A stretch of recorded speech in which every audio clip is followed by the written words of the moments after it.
On this episode of Locked On Angels, the pesky poll was a pest for the Halos, and it led to their undoing on Wednesday. But the truth is, John, they won and lost this game multiple times. A series win is good. A sweep would have been better, but the brothers have all the details. It's time to get locked on with Mike and John, and this is Locked On Angels.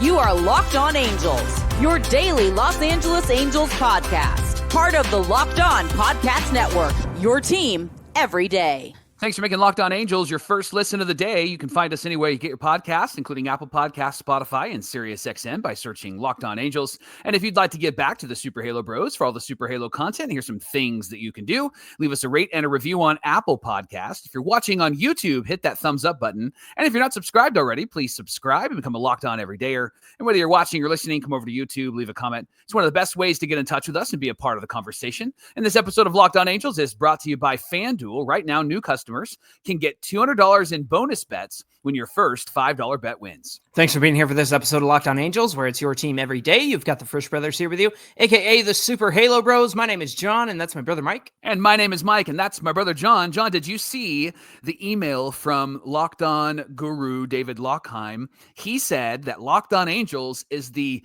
7th most watched Locked On show on the network. So thank you, all of our everydayers, for making us the 7th watched show. Hey, we love that. We're number 7. That's top 10 in the league right there. How about that? Dude. Love that. Thanks, everydayers. Listen, it's our 4th season as a host of Locked On Angels, talking Angels baseball with you 5 days a week, Monday through Friday, every single weekday. On today's show, Jeff Passan wrote a way too early article about who the Halos should trade at the deadline and what they should do. We'll share what he wrote and then give you our thoughts on the matter. We'll take a deeper dive into Sam Aldegheri's appearance against the Sox on Wednesday. But first, let's recap that game, Mike, against the Red Sox. There was a little scuffle. A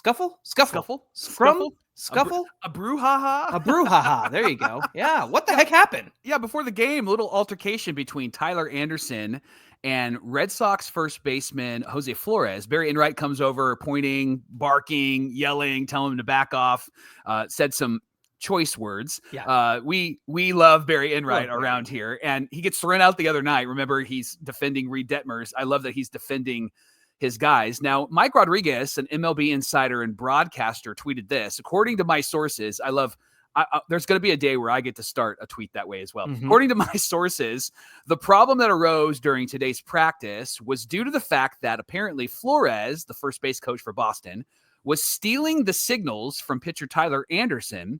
During the game on Monday, Anderson allowed 5 runs. Today, when Anderson saw Flores at practice, he decided to address the situation and communicated some concerns related to these signals. John, I love that. I know Tyler Anderson isn't the best pitcher on this team, but I love that he's like, hey, can we have a conversation about this? Yeah. Because that's not good. In fact, it sucks, and we're gonna talk about this. It's interesting to me because it seems like with PitchCom, that wouldn't be a problem. And Tyler Anderson uses the PitchCom. So I don't know if Jose Flores could see where the buttons are being pushed or what, but yeah. So either way, whether that's true or not, it was just an interesting moment before, but it was good to see Barry Enright get out there and be like, hey, forget you. Yeah,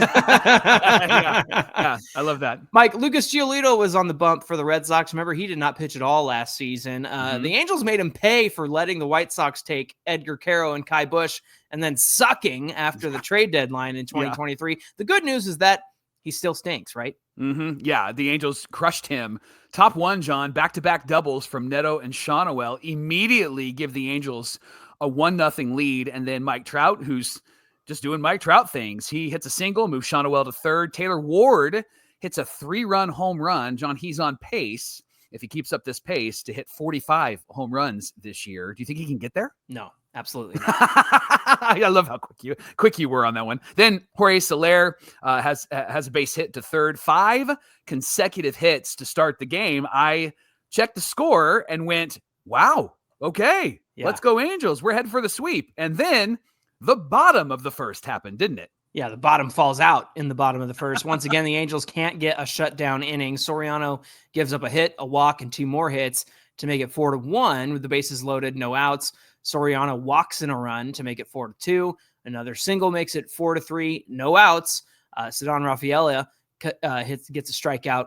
David Hamilton doubles, so that makes the Red Sox take the lead 5-4. But the Angels get it right back in the top of the second. Good on Kevin Newman for getting the automatic double over that short wall in right field. He went the opposite way. Neto gets a stand-up triple, which scores Newman, so it's 5-5.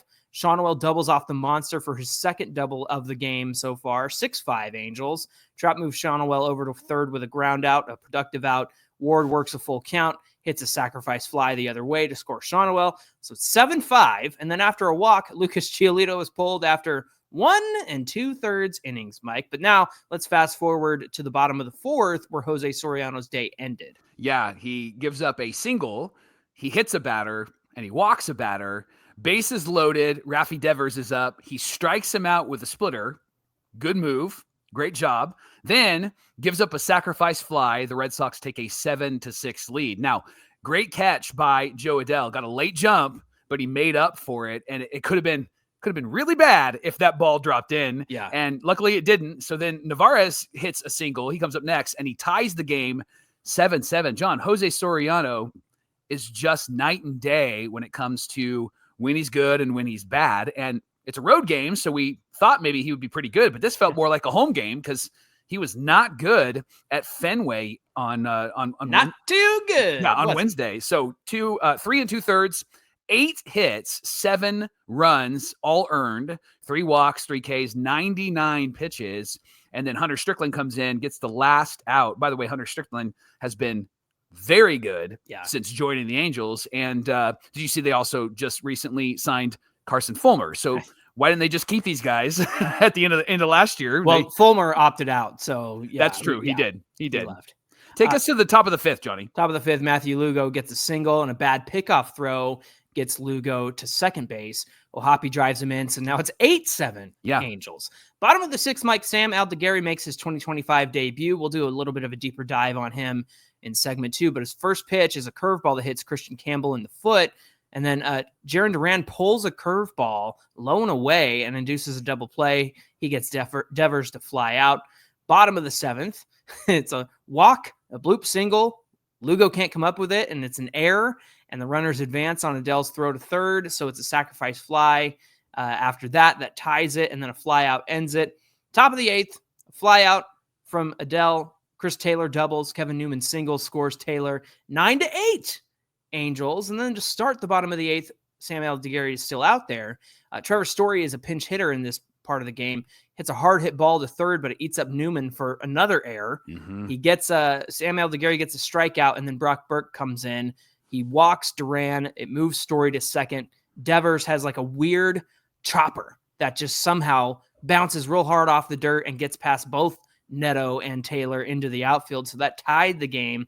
Angels couldn't score in the ninth. Ceddanne Rafaela wraps a 2-run homer around the pesky pole with 1 out. It's the third shortest walk-off homer in the StatCast era, according to Locked On Angels Hall of Famer Brent McGuire. Mike, 308 feet. And all 3 of those shortest walk-off homers in the StatCast era are pesky pole home runs. So this one ends 11-9 in favor of the Red Sox. Bummer to not get the sweep, but man, like you said, this game was won and can both teams lose? Is that allowed? That's what it felt like in this one, right? They both earned the win. They both earned the loss because it was just back and forth. And unfortunately, Brock Burke got the batter it would have been a foul out, but it went around that pesky pole, right? 308 feet. That's a foul out in any other stadium. And so that's unfortunate for the Halos. I did love that the Halos took advantage of Fenway Park. I think Shonwell would be a 320 to 350 hitter if he played in Fenway Park for 82 games, right? So this game was frustrating because they come out strong in the first inning and then they give it all back again. And then they kept coming, John. And it got me thinking about this offense. I know that they've been streaky this year, but it seems like maybe the streaks are getting shorter. Do you think that that's the case, or was this just a lucky series for the Halos where they were seeing the ball well? Well, I think they were seeing the ball well, and they really like hitting off that wall, and so the Green Monster certainly worked in their favor throughout this series, and even in yesterday's game. It'll be interesting to see what happens when they come home to Angel Stadium, because this is what happened the last time, right? Yeah. They tear it up on the road. Could have been a win on Wednesday, but they tear it up on the road in Boston, and then they come home and, they did win that first game against the Marlins, but the next two just couldn't do anything. Marlins were swept by the Rockies yesterday, by the way. So that's a fun fact for our friendly Angels. So I think I'm with you. I think that we could see these streakiness instances gets shorter and shorter. So hopefully that's a good sign of things to come. I think it helps that Trout is back in the lineup. So that's another part of the equation as well. Mike, it's another hit and miss start from Soriano. The first time he's given up more than 5 runs in a start, only threw the splitter 4 times, didn't have a feel for it, but it feels like there's something to be said about the way the Angels go from the bullpen warming up in there to the mound, especially for Soriano, because if he doesn't have a feel and location right out of the gate, then he struggles. Right. And for him, everything begins and ends with that sinker. And even if he doesn't have a feel for it, then he's going to struggle. Like in this game versus the Red Sox, his sinker was the pitch that got hit hard in that first inning. A lot of them right over the heart of the plate. He put 52% of his sinkers in the zone, and the Red Sox swung at 69% of them, made contact on 94% of them. And then you go back to his start against the Guardians. You see the sinker at the bottom of the zone, on the edges. Guardians are swinging at 26% of his sinkers outside the zone and make contact on 100% of them. But that's how you get the ground balls, when these pitches aren't over the heart of the plate and they're on the edges or they're outside the zone. And he loves to work the edges with that pitch. But to get that bad contact that's going to induce ground balls, you have to have a feel for it. And so if you don't have the sinker, you don't have the knuckle curve, you don't have the splitter, it's just not going to work. So there's something to be said about, does he have a feel for his sinker when he's in the bullpen? Yeah. And then by the time he comes out to the mound. So another disappointing start from Jose Soriano. Yeah, you're so right. When he comes out, you can tell immediately if this is going to be a good game or not, right? Yeah. You can tell if he's going to be on it or if he's going to be completely off. And that was what was frustrating, is when the Angels get this early lead off of Giolito, and then they give all the runs back +1 in the bottom of the inning, and then they just kept coming back. So that was a good sign. Yeah. Also, John, I do want to say I didn't have a problem with Brock Burke going back out there and instead of Kenley Jansen. I didn't have a problem with that, because I know that the bullpen was a bit stretched because they've worked a lot in the last couple of games. And so saving Kenley for maybe a bottom of the 10th save opportunity, I would have thought the same thing. I was thinking the same thing. And Burke didn't necessarily give up a home run, right? He gave up a high pop foul that went around that stupid It was like pole. when Detmers gave up and Kikuchi gave up those home runs in Tampa at Steinbrenner Field. Both of them were just like, are you kidding me right now? Right. Like, that's how it felt. Totally. Burke had that look on his face at the end of the game. Like, are you serious? This is how we lose the game. Right. Unfortunately, that's what cost them the game. But I didn't have a problem with it. I know a lot of fans were frustrated with that. There was a moment there where I was like, I think that's a good move, because Burke was good and you did need to get some length out of your bullpen. Now, hindsight, maybe Kenley Jansen needs to come in. But again, Brock Burke did his job. He got beat by the ballpark. He didn't even get beat by the Red Sox. Yeah. And that's a home run in one of 30 ballparks, which is Fenway Park. So the Angels leave Boston, can't complete the sweep, but they do get the series win. They have an off day today. They'll come home and play on Friday for a really big series against the Mariners, who, as of this recording, were not in first place. The Astros took that on Tuesday night. And so after this recording, we'll have a better picture of where everything stands going into the weekend. But we want to thank you for making Locked On Angels your first listen of the day. Coming up, what did Jeff Passan of ESPN say the Halo should do at the trade deadline? We'll give you the details, and then we'll give you our responses coming right up. The NBA Finals are here, and FanDuel's making it easy to stay in the game before tip-off and even live during the game. With player props, performance trends, and same-game parlays, fans have more ways than ever to be smart and to win big. With FanDuel, you get to decide which players are going to show up for the biggest moments, and you can track their trends to help you build to your next bet. FanDuel will help combine live prop bets mid-game based on how the action unfolds and maybe how you're feeling. And then maybe while you're watching, you can have you read on maybe who's heating up and who's slowing down, and you can put them together and get a same game parlay. All that good betting can happen on FanDuel, and they're going to help you get started. When you visit FanDuel.com, you place your first $5 bet. If it wins, $200 in bonus bets just because you're awesome and you won. Make every moment more with FanDuel, the official sports betting partner of the NBA. This is the Locked On Podcast Network, where it's your team every day. Thanks for making Locked On Angels your first listen of the day. Mike, Sam Aldegheri made his 2025 debut, and a lot was made about the fact that he was coming up from the AA rotation to pitch out of the bullpen for the Angels. Some thought it was a bad idea, bad for his development to pitch out of the pen.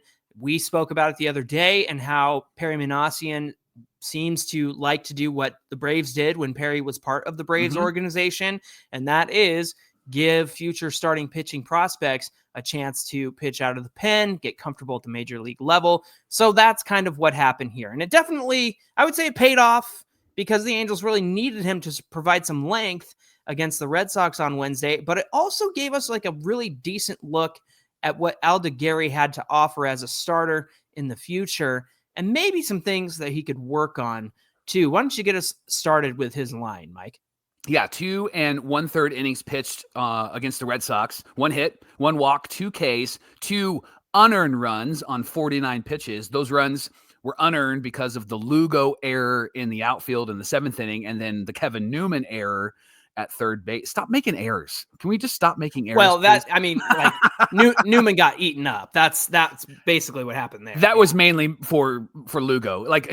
For me, I feel like there's no excuse for an outfield error, right? It's almost one of the easiest positions to play. Here I am doing a podcast saying that, but I get the Newman error. The Lugo error I felt was kind of inexcusable. And then Burke was the one who let the 8th inning run come in. Now, John, Aldegheri threw 23 four-seam fastballs that sat at 90 to 93, 12 changeups between 81 and 85, 10 curveballs, 71 miles an hour to 76, and 4 sliders, 82 to 83 miles an hour. Now, I'm going to throw a graphic up here of Aldegheri's day. And so for those on the audio side, I'll describe it for you. But basically, you can kind of see it if you're on the video side. Not a lot of pitches in the zone. So 41% of his 49 pitches were in the zone, meaning 59% were not in the zone. So it's kind of a 30 outside the zone and 20 inside the zone, Mike. And at least in Wednesday's game, Aldegheri wasn't really a swing and miss guy. He only had 4 whiffs, but also 7 called strikes.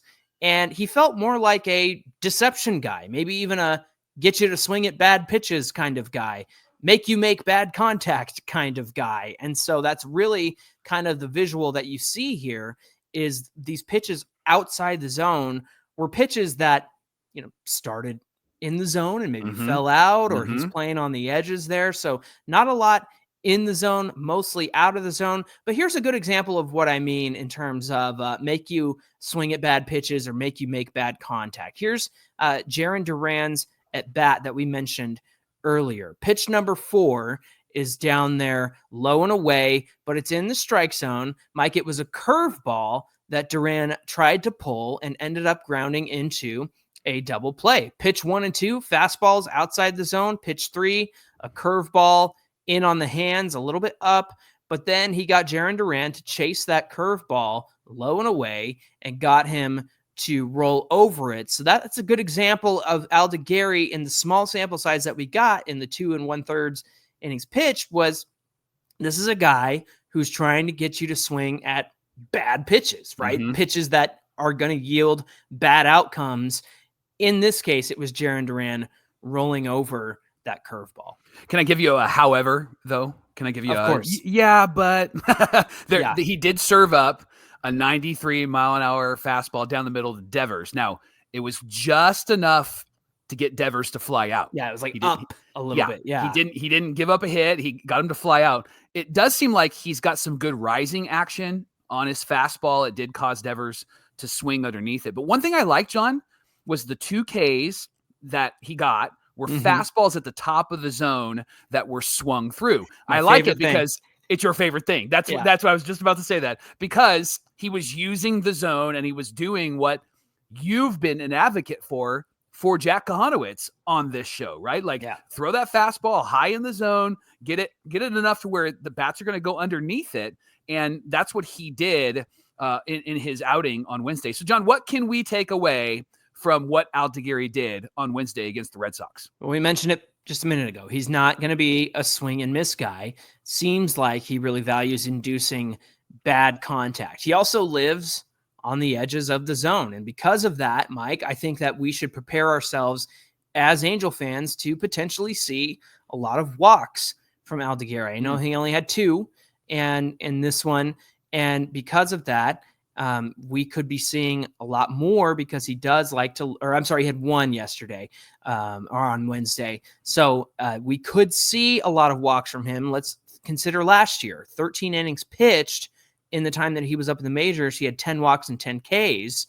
So he had a lot of walks across those 13 innings pitched, but he also had a 1.92 whip, Mike. Now that's walks and hits per innings pitched. So nearly a 2. That's not great. You want to be down near 1, like 1 and 1.5 is okay. 1.3 is a little bit better. Now, I think that's going to come with the territory of getting guys to go after something like the curveball. Like you're going to have that curveball start in the zone. It's going to drop out. Some guys are just going to lay off of it and they might take their walks. So I think that's something that we could see from Aldegheri as he continues to develop as a starter. What did you notice, Mike? Yeah, speaking of his pitches, I think he used them really well yesterday. He seems comfortable with what he's throwing. He's not afraid to throw a 4-pitch mix, which is an indication that he'll probably be a better starter than a reliever because he's got a lot of variety when he throws his pitches. And he seems to pitch smart. There was a moment where Christian Campbell was at the plate and there was a 4-seam fastball at the bottom of the zone called for a strike. Then a change up away called for a ball, change of speeds. I like that. Then a 4-seam up for a swinging strike. It was another change of speed. Then a slider at the bottom of the zone. It was fouled off, changed speed, and movement, John. That's what I liked about that. Then a 4-seam above the zone, swinging strikeout. So he got him looking up, looking down, looking up, looking down. He made it slower, faster. He used the whole strike zone. He got Campbell really messed up. He got him to chase in that at bat. So I loved that. And I think what we saw in Aldegheri last year and what we see in him so far this year is he's just a gamer. He's somebody that just knows what he needs to do. Obviously still needs to develop and needs to work. But my question back to you is, would you want to see him out of the pen, or do you think that he needs to go back to the minors and be back in the rotation when he's brought back up? Yeah, selfishly, I want to see more of him at the major league level so that we can track what he's doing more closely, because at AA they don't really have all of the analytics that we can look at to look at things the way that we just did with Sam Aldegheri. I would say let's get him back in the rotation, because if Wednesday, I should say, it was like a microcosm of what he can do. I want to see that, strikeout to walk ratio. I want to see his walk percentage and what it's going to be as a starter. I want to see his whip over a full season in the rotation, right? Like those are the things that I want us to continue to look at, especially as a starter where you're hoping he's going 5+, and he's not going to do what he did on Wednesday, which was just 2 1/3. And so, yeah, this was a small glimpse of who he can be on Wednesday. And I liked what I saw. And again, there's some warnings there. Probably going to be a guy who gives up some walks, but also he's going to be a guy who induces some bad contact. He might make a mistake pitch like he almost did to Devers, but at the end of the day, I think that he's a smart pitcher. He knows how to mix speeds. He knows how to mix his pitches. And what I like the most is that he looks very comfortable with what he's throwing, and he had a good feel for everything. Mike, I think that Aldegheri is on track to be a very, very smart starting pitcher in the future.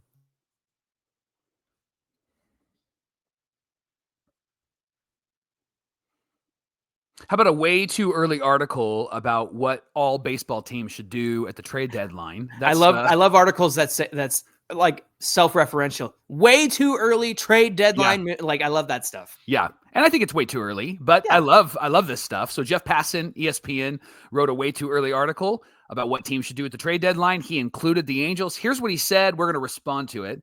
He said the objective for the Angels at the trade deadline should be escape the endless cycle of mediocrity by making some significant trades, not change, and change, right? Yeah, and change. Passan said he believes that the best player available for the Halos is Tyler Anderson. I thought that was interesting. He wrote that here's what we need to know about the Angels. The mirage of an 8-game winning streak quickly gave way to the Angels angeling. I like that. He said they should be a popular team over the next 2 months because of the variety of assets that they have. Want a starting pitcher? Tyler Anderson would be among the best available. Want a power bat? Taylor Ward is slugging near 500. Need a utility man? Luis Rengifo has been terrible this year, but a change of scenery might actually be great for him. Third baseman? Yoan Moncada has a 135 OPS plus. A reliever, Kenley Jansen can close, and Ryan Zefferjon has struck out 21 of 47 right-handed hitters that he's faced this year. Passan also added that between Zach Neto and Logan O'Hoppe, the Angels have a pair of good young stars to build around, but this is a team that can't walk, strikes out way too much on offense, and can't strike guys out and walks too many on the mound. It's ripe to be blown up, and there's no better time than right now. So, Johnny, give me your Halo Brothers responses to what Jeff Passan had to say. I don't disagree with the fact that you got to move Anderson, you got to move Ward, you've got to move Rengifo. I think the only one I would disagree with is Zefferjon. I think that you keep that guy around because he's got years of control. Even Kenley Jansen. Somebody asked me, who's your favorite Halo right now? And I said, I love Kenley Jansen because he goes out there and gets down to business and he doesn't let anything bother him. Mike, I know that you mentioned it in the first segment about Jansen potentially pitching in Wednesday's game. And, there's always the talk of, well, it's, this would be the third day in a row. He doesn't give a crap about that stuff. Not at all. And I love that. He is he's of the same ilk as like Verlander and Scherzer. He's from that class of guys who say, don't give me that crap about a pitch count, pitch limit. I can't go out more than this many days in a row. Like that's what I love about Kenley Jansen. And so if they're in a position to trade at the deadline, I could honestly see Jansen going back to the Dodgers because then he gets to stay in Southern California. They need bullpen help desperately because they have mountains of injuries. So if they can get something good for Kenley Jansen and have a reunion there with him and the Dodgers, I think that would go a long way for them. But when it comes to somebody like Taylor Ward, Mike, they have let us down year over year. They're not going to do the right thing. They're not going to trade Taylor Ward because he has another year of control. They never trade at peak value. And that's the problem. They only trade their expiring contracts, if that, right? Because we've had some expiring contracts that they didn't move last year. You know what I did the other day was I looked at the Substack article I wrote for Halo Bros and realized that Kevin Pillar could have easily been moved last season. And of course, he had an expiring deal, but that didn't happen. And so that was super frustrating because he could have been great on another team. I think I pitched him to the Dodgers because they ended up signing someone Pillar-like. I'm trying to remember who they brought in, but basically it was just like, you went and got that guy. Why didn't you get Kevin Pillar? Right. Yeah. So that's my problem here is I don't disagree with a lot of what Jeff Passan is saying, except for Zefferjon. You keep that guy.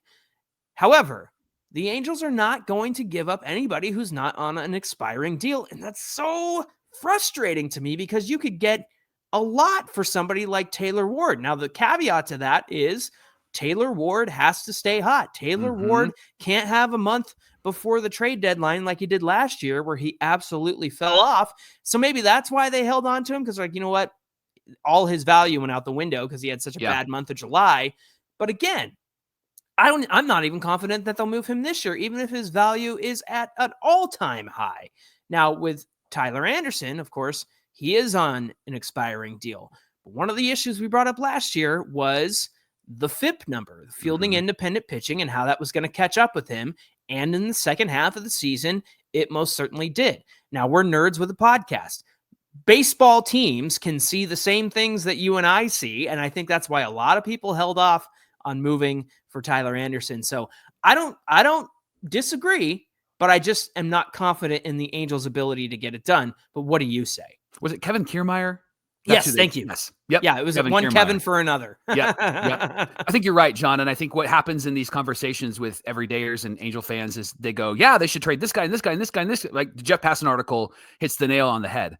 But that's the dream.